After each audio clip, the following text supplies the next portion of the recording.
Be sure to check out mythvisionpodcast.com. Help MythVision grow, guys. Become a Patreon member. You guys will get early access to all my videos when I'm done editing them. Also, it's a small community where you guys can message me your questions and talk to me in private. You guys can also donate through PayPal and Cash App. Join the social media links down in the description. We have Twitter, Facebook, all sorts of social media.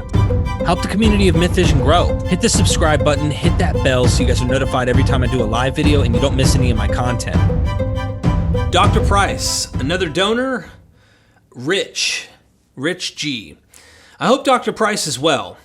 I've been reading his books as well as listening to his podcast for years. I would love to pick his brain on lots of things, but I'm curious about his opinion on the notion that the Gospel of Marcion was the original proto-gospel. That was not only the basis for Luke, but predated Mark.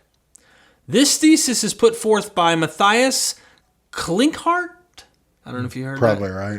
Klinghart, Klinghardt. Unfortunately, I don't read German, so I can't read his book. But other scholars, Bedun, B-E-D-U-H-N, Oh, Jason Bedun, yeah. for example, have put forth a similar thesis. Tom Dijkstra, D-Y-K-S, Dijkstra, another Dijkstra. Dutch name. And others have also argued that the Gospel of Mark was probably based on Paul's letters, particularly Galatians and 1 Corinthians. This would be consistent with the Marcionite origin. Marcion turned, or perhaps created, Paul's letters into Scripture. It would also at least partially explain why the Gospel of Mark is not well attested to by early church fathers. It existed, but it was in a proto-form and associated with Marcionism. What we now know as the Gospel of Mark was cleaned up and canonized to help secure some of the Marcionite churches into the new orthodoxy. Thoughts on this theory?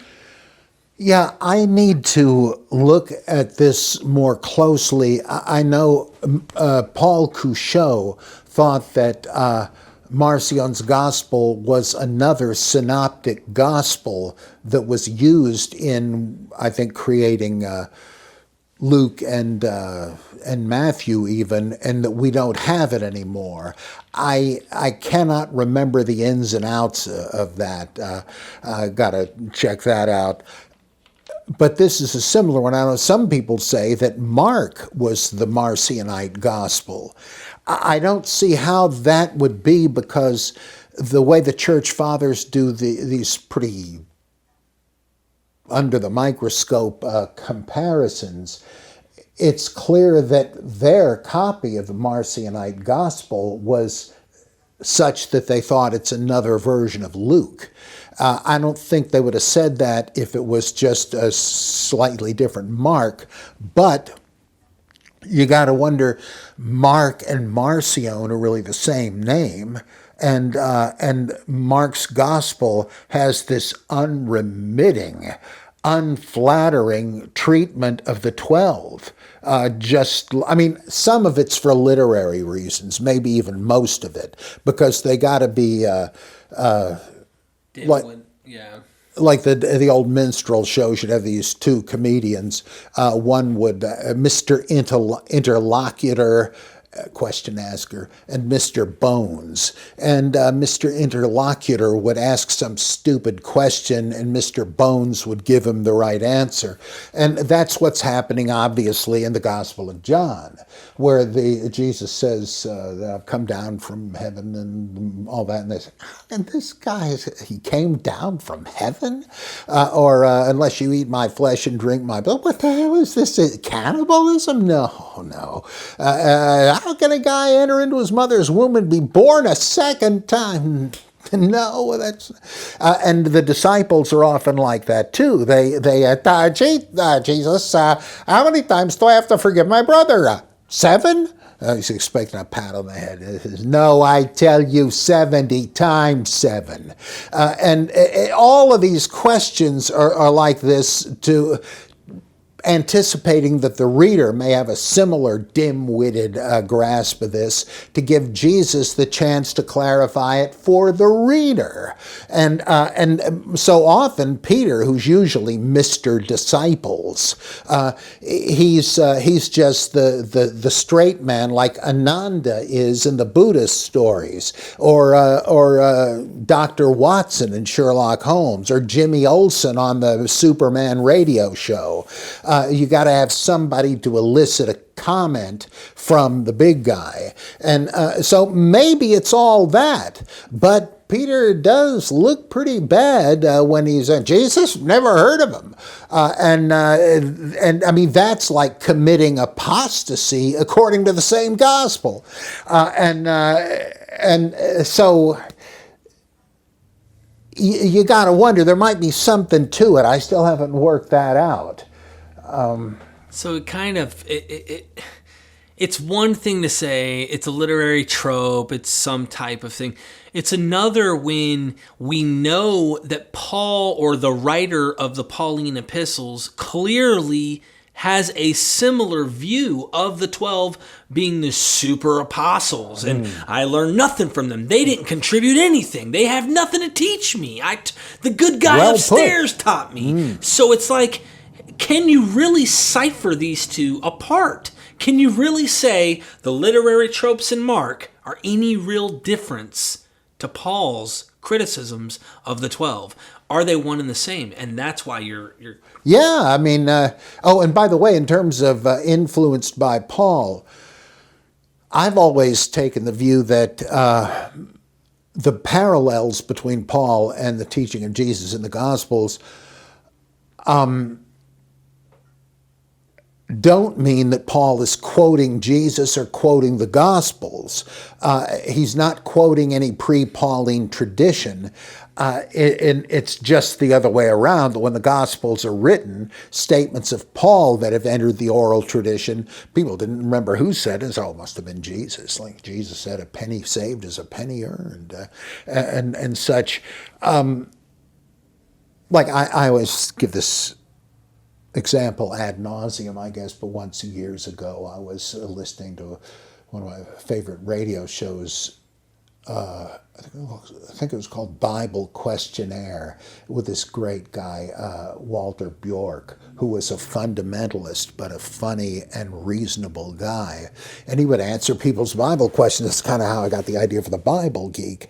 And somebody said, Mr. Bjork, where in the Bible does it say neither borrower nor lender be?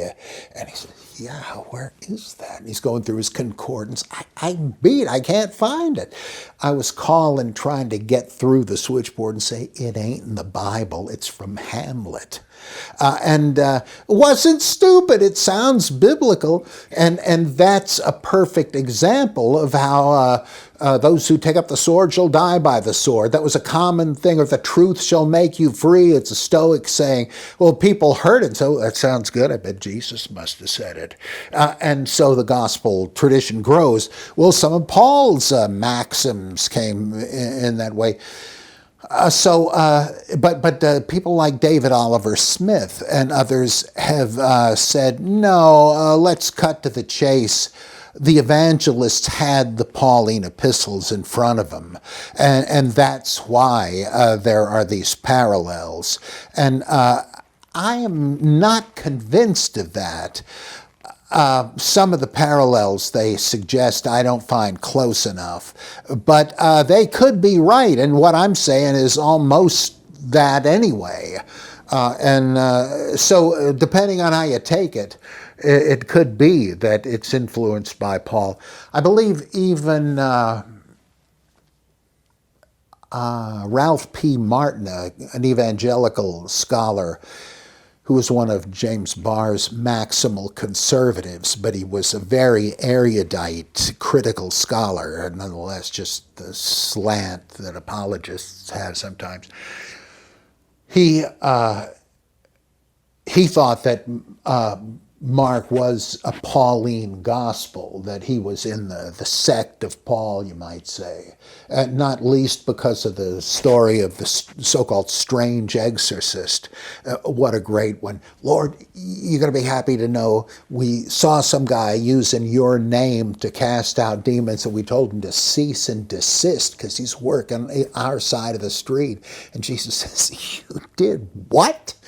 Look, if he's casting out demons in my name, he's not going to be working against me. We can use all the friends we can get. Well, who was that? I suspect it was Paul. Just like it's Paul in Matthew's gospel, where he says on the last day people are going to be lined up to get in, and Jesus is the bouncer, and they say, I'm sorry, I don't see your name here. And this person says, Lord, don't you remember we used to work miracles and cast out demons in your name? He says, gee, I'm sorry, you're just not here. Get out of here, you workers of anomia, lawlessness. Sort of sounds like Paul to me. And he doesn't have the strange exorcist thing. Like, he knew what that was about. And cutting room floor. I always scratched my head about that one. The whole, but I cast out demons in your name, and I did this in your name. I mean, that's a lot to say. Yeah. In your name. Yeah. This isn't... So one could argue, well, there's a place where the Pharisees tried using Jesus' name, and they did this. I get it. The sons of Sceva in Acts. Yeah. And they'll say, well, that's where this comes from, and who knows, it could. But I mean, to me, it's like, were they workers of lawlessness? I mean, it just... Well, these guys wouldn't have been in Acts because their credential is that they're the sons of a Jewish high priest, probably bunk, but that was their thing, and they probably wouldn't have advocated dumping Torah observance if that were their big credential. But they didn't do it, right? They, well, at least in the one case we see, it didn't work. Right. So I don't know if they'd...